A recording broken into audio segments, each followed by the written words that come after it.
가죽 공방을 운영하는 것과 나이 사이에는 조금 이야기할 만한 내용이 있어요. 안녕하세요, 섭입니다. 가죽공예와 나이, 얘기할 만한 거리가 있을까? 라는 생각을 하실 수 있을 것 같아요. 왜냐면 가죽공예는 시간이 지나면서 내가 나이가 들어 신체적인 능력이 하락하더라도 충분히 할 수 있고 즐길 수 있고 그리고 경제적인 활동도 이어나갈 수 있는 장점이 있습니다. 그런데 가죽공예와 나이에 관련돼서 얘기할 만한 거리는 그렇게 많지는 않지만 가죽 공방을 운영하는 것과 나이 사이에는 조금 이야기할 만한 내용이 있어요. 그래서 제가 겪었던 내용을 가지고 한번 말씀을 들어볼까 합니다. 첫 번째 사례는 뭐였었냐면 딱 지금 카메라가 있는 그 자리에 작업하시는 분이 한 분 계셨어요. 저보다 나이가 많으셨죠. 그리고 저는 저쪽에서 커피를 내리고 있었습니다. 그런데 지나가던 두 분이 여기 뭐가 있네? 라고 해서 들어와서 구경을 하시는 거예요. 제가 인사를 드리고 막 구경하시다가 그 두 분이 이렇게 들어와서 그 자리에 있는 분한테 이것저것 엄청 물어보시는 거예요. 뭐 제품을 의뢰하려면 어떻게 해야 되냐, 혹시 배우는 데는 얼마냐, 어떻게 하느냐, 이런 것들. 근데 그분이 제가 선생님이 아니고 사장님이 아니고 저쪽에 있는 사람이 선생님이고 사장님이다. 나는 배우는 학생이다. 라고 얘기를 하셨죠. 그러니까 거기 질문하시던 두 분이 조금 당황해하는 표정으로 이제 저를 바라보시더니 그러시길래 제가 와서 마저 말씀을 드리고 나가셨습니다. 그분들은 여기 계시던 분이 당연히 이 공방을 운영하는 사람이라고 생각을 하셨던 것 같고 저는 파트타임자, 아르바이트생이라고 생각을 하신 것 같아요. 뭐 그럴 수 있죠. 그런데 그게 한 번 일어난 일은 아니고요. 한 1년에 한 2번 정도씩은 일어나는 것 같아요. 네. 이제 약간 까먹을만 하면 한 번씩 그렇습니다.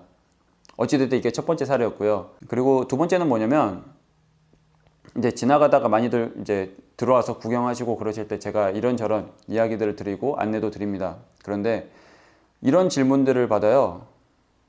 혹시 이 건물 사세요? 라는 질문을 받습니다. 이 건물에 살고 있느냐? 라는 질문을 받는 거죠. 어떻게 보면 이건 가죽공예와 관련된 이야기는 아니죠.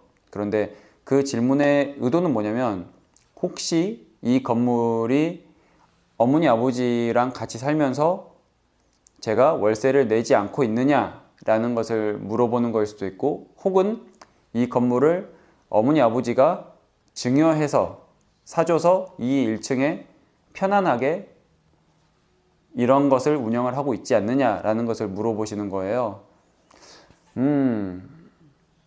저 월세 내고 있거든요. 네, 당연히 제 건물도 아니에요. 뭐 그렇게 부자도 아니고 나름 치열하게 살고 있어요. 그런데 그렇게 이제 물어보시면 그냥 간단히 얘기를 드립니다. 저 월세 내고 있다고. 저 여기 살고 있지 않다고. 그분들이 생각하시기에는 제가 뭔가 전문성이 있어 보인다든지 아니면 그런 식으로 생각을 하시진 않는 것 같아요. 그래서 그런 것을 궁금해서 물어보셨겠죠. 그 질문은 한 2달에 한 번씩은 듣는 것 같아요. 최근에도 들었어요. 최근에도 물어보시더라고요. 그래서 이제 웃으면서 월세 내고 있습니다 라고 답변을 드렸습니다. 그 두 가지를 보면 어찌되었든 제가 나이가 어리기 때문에 뭐 그렇게 어린 것도 아니에요.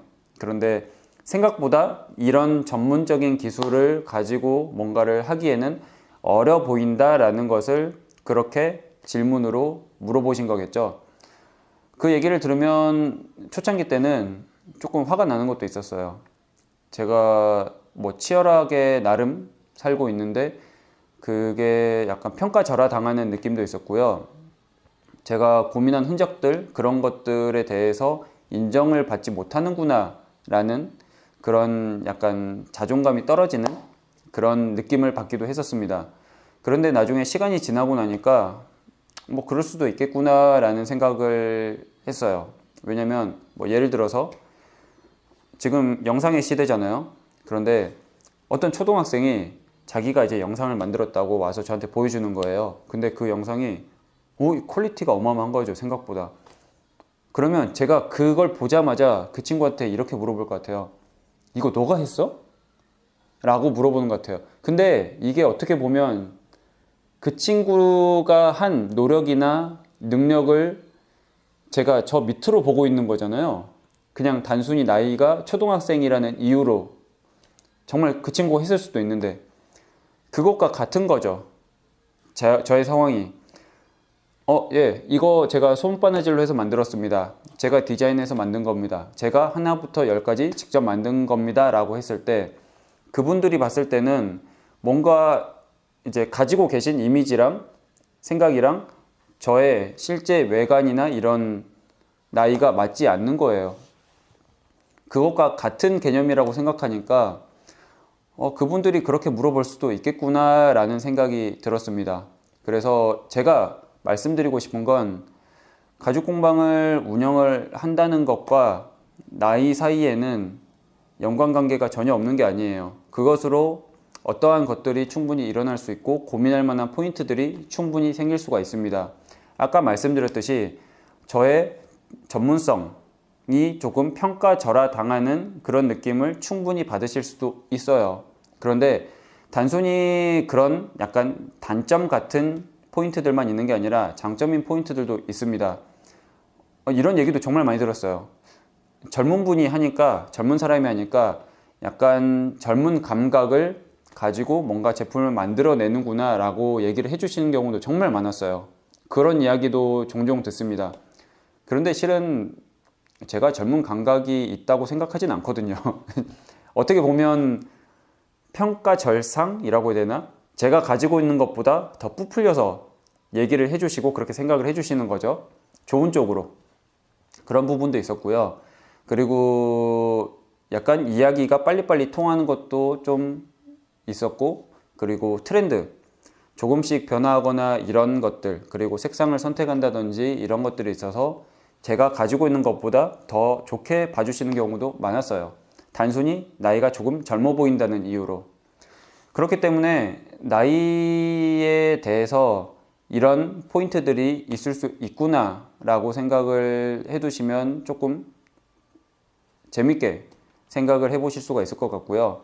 그리고 네, 가죽공방을 운영을 하려고 생각하시는 분들한테는 조금 고민할 만한 포인트로 작용을 할 수도 있을 것 같습니다. 왜냐하면 이게 내가 만드는 제품 그리고 내가 진행하는 수업에도 영향을 줄 수 있는 부분이고요.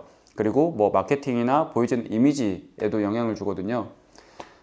그래서 그냥 여담으로 말씀드리면 제가 지금 이 앞치마를 입고 있잖아요. 이 앞치마를 입는 제일 큰 첫 번째 이유는 제가 전문적으로 보이고 싶기 때문에 입는 겁니다. 기능적인 요소는 둘째, 셋째예요. 솔직히 여기 있는 거 잘 쓰질 않아요. 왜냐면 우선 눈에 보이는 저 필통에 있는 것들을 먼저 꺼내서 쓰거든요. 여기 있어도. 거의 핸드폰만 놓고 다니는 그런 용도고요. 이거라도 하고 있지 않으면 정말 파트타임 잡 같은 그런 사람같이 보인단 말이에요. 제 기준으로. 그래서 입고 있는 게 있습니다. 그렇기 때문에 이런 생각할 만한 포인트들이 있구나 라고 조금 이제 알고 계시면 좋을 것 같고, 네, 저도 이 조금 나이에 따른 그런 게 있다 하더라도 그 외적으로 다른 포인트로 저의 전문성을 조금 더 보여드릴 수 있는 그런 것들을 고민을 항상 하고 있습니다. 네, 그냥 이런 주제로 그냥 간단히 말씀드려보고 싶었어요.